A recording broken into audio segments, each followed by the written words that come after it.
It is hot out here, but shout out to Whatever It Takes Transmissions for the hat. We got a Mo party. Anyways, we are going to paint the Jeep right now. So I have the bumpers here. I actually took some super clean. This is an old bottle, but this stuff is good. I took that with the Scotch-Brite and I just sanded everything down lightly with the Scotch-Brite. That should be enough for the paint to stick. It sticks really well to plastic, but have it in the sun now, drying, and then once it dries, we will start hitting it with paint. It is super hot outside. I mean, you can see my shirt is drenched, but let's talk about the paint. So what I use is the Dupli-color Trim Paint, which I've always recommended to you guys since I first used it. So this stuff is good. I mean, it's gonna make the Jeep look like new. Now, the thing is, I've always used 2 cans for the whole Jeep, and using 3 cans, I feel like I got more coverage. I mean, obviously you have another can, but it looks way better. You get better results from using the 3 cans. So they are pricey. They're about $12.99 at O'Reilly's. So if you get 3 of them, it's like what, $36? So about 40 bucks with tax probably. So is it a lot? Plus the tape and the paper, another 10 bucks. So 50 bucks and you can do all the plastics. I think it's worth it because it's gonna make your Jeep look like new. And like I said, if you have like a dark colored Jeep, like dark blue or the black, I would suggest getting the black instead of the gray. It'll just look a lot more clean. So that's from my experience. You don't have to do that. You could just do gray, but this stuff I definitely recommend. It's freaking good. So I want to show you guys, this is with 2 coats, this front bumper here.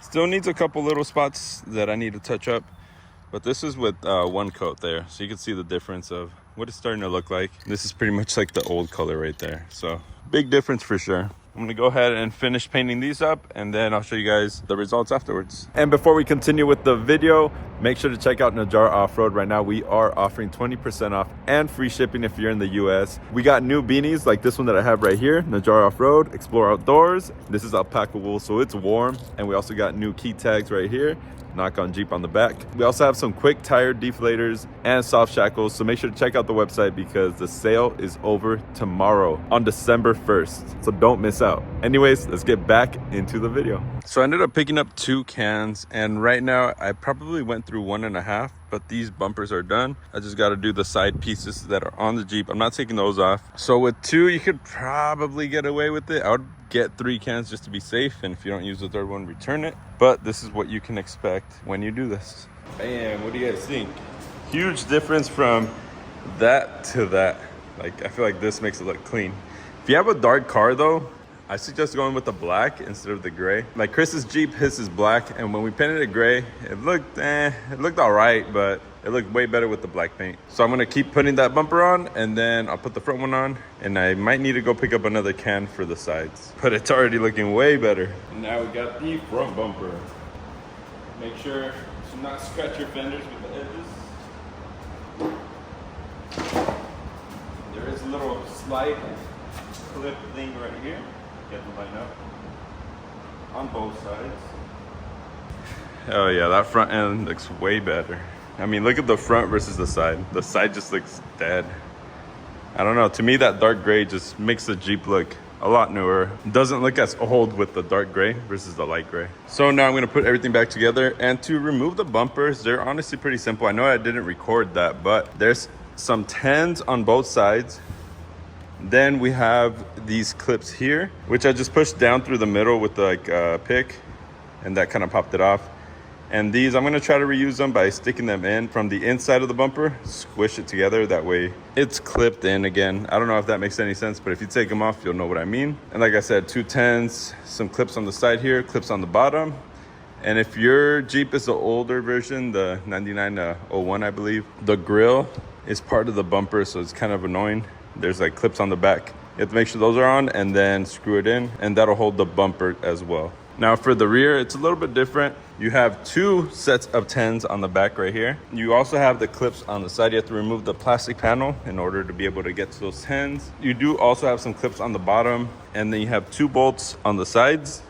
And then on the bottom, you're gonna have some clips that look like this right here. The back isn't too hard to take off either, except for this part.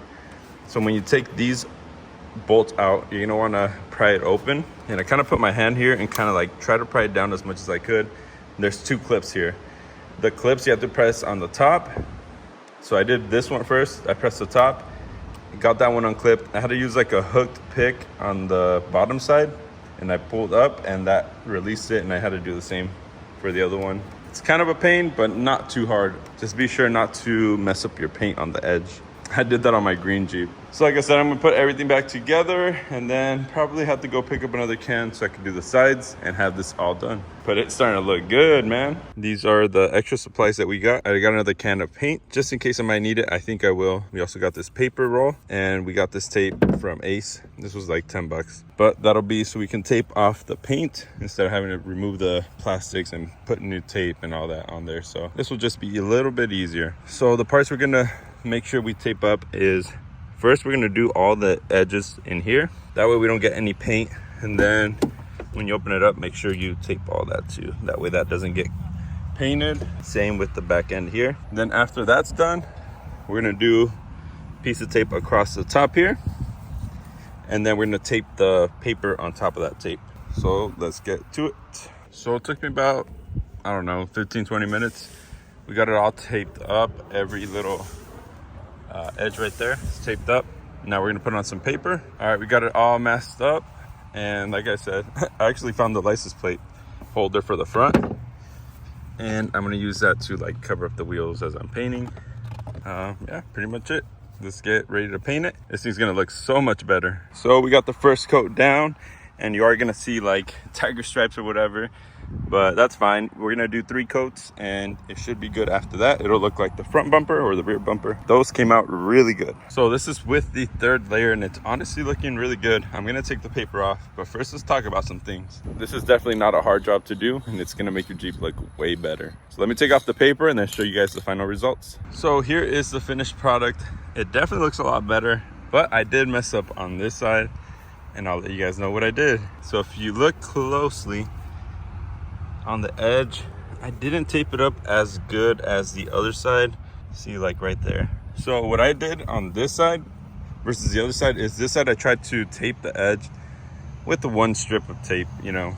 Maybe I used like 2 or 3, but on this side I actually did a bunch of little pieces, like a bunch of 8 to 10 inch pieces of tape, and that actually taped it up really well. Like that line is perfect on this side. So if you're gonna do that, cut the pieces short and then try to line it up next to the edge of the plastic and it'll come out like this, freaking crispy, versus the other side. But overall it still looks really well. It looks way better than it did before for sure. Next thing we got to do for the next video is we're gonna polish the headlights. Anyways, if this video helped you guys out, if you guys enjoyed watching me take it from dried up old plastic to what it is now, leave a like and a comment down below and I'll see you guys on the next video. Peace.